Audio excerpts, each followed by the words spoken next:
एक साधु बहुत ही ज्ञानी और पहुंचा हुआ था। उसके पास हर सवाल का जवाब था। उससे कोई जब भी कोई सवाल पूछता वो फौरन उस सवाल का जवाब दे दिया करता।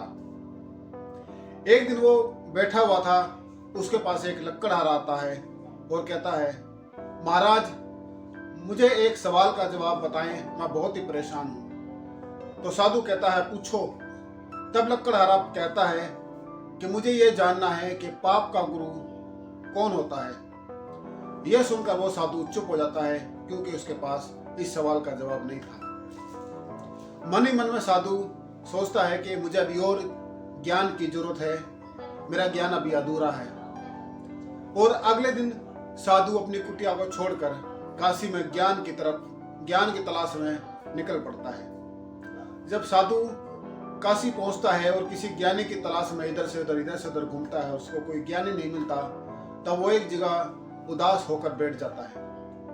तभी वहां से एक वेश्या गुजरती है और वो साधु को चिंतित देखती है तो आके पूछती है, बाबा क्या बात है, आप चिंतित नजर आ रहे हैं, क्या मैं आपकी मदद कर सकती हूँ? तब साधु कहता है, तू क्या मेरी मदद करेगी? तो वेश्या कहती है, फिर भी मैं कोशिश करूंगी, आप एक बार मुझे बताएं तो सही। तब साधु कहता है कि मुझसे किसी ने सवाल किया था कि पाप का गुरु कौन होता है, और मैं उसके सवाल का जवाब नहीं दे पाया। तब वेश्या कहती है, बस इतनी सी बात, इस सवाल का जवाब तो मैं आपको दे दूंगी। तो साधु कहता, हाँ बताओ मुझे क्या जवाब है इसका। तब वेश्या कहती है, इतनी जल्दी नहीं, लेकिन उसके लिए आपको मेरे साथ 10-15 दिन रहना पड़ेगा। तब साधु गुस्सा होकर कहता है, मैं और वेश्या के साथ रहूं, यह मुमकिन नहीं। तब वेश्या कहती है, आप गलत समझ रहे हो, मेरा कहने का मतलब है आपको मेरे साथ रहना है, लेकिन मैं आपके साथ नहीं रहूंगी, आपके अलग रहने का इंतजाम किया जाएगा जहां आप अकेले रहेंगे।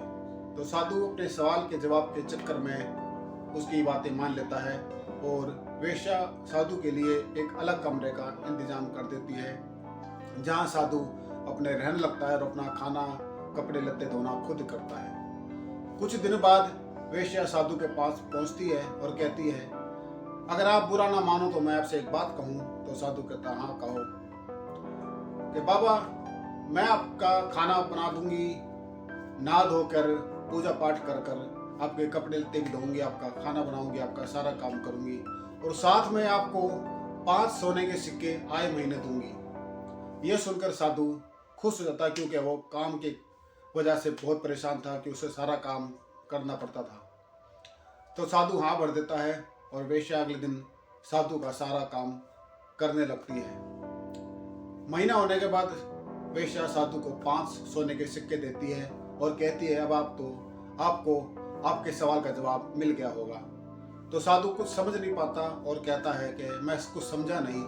तो तब वेश्या कहती है कि पाप का गुरु लोभ होता है, और इस लोभ के कारण ही आपने मेरे हाथ का बना खाना खाया, कपड़े धुलवाए, सारा काम किया, क्योंकि मैंने आपको 5 सोने के सिक्के देने की जो बात कही थी, तो ये सब लोभ का ही कारण था। यह सुनकर साधु सोच में पड़ जाता, सोचता है कि इतनी सी बात मेरे समझ में नहीं आई और इस वेश्या ने मुझे इस सवाल का जवाब दे दिया। तो साथियों, इस कहानी का मतलब ये आता है कि हम जो कुछ भी काम करते हैं वो हमेशा लोभ और लालच के ही कारण करते हैं, और ये लोभ और लालच हमेशा हमारा कुछ ना कुछ नुकसान ही करवाता है। इसके कारण हम अपने काम का नुकसान करते हैं, अपनी जिंदगी में नुकसान उठाते हैं। तो लोभ और लालच एक बुरी बला है, हमें लोभ और लालच से बच के रहना चाहिए। तो आज के लिए बस इतना ही, फिर किसी दिन किसी नई कहानी के साथ आपके सामने फिर हाजिर होऊंगा।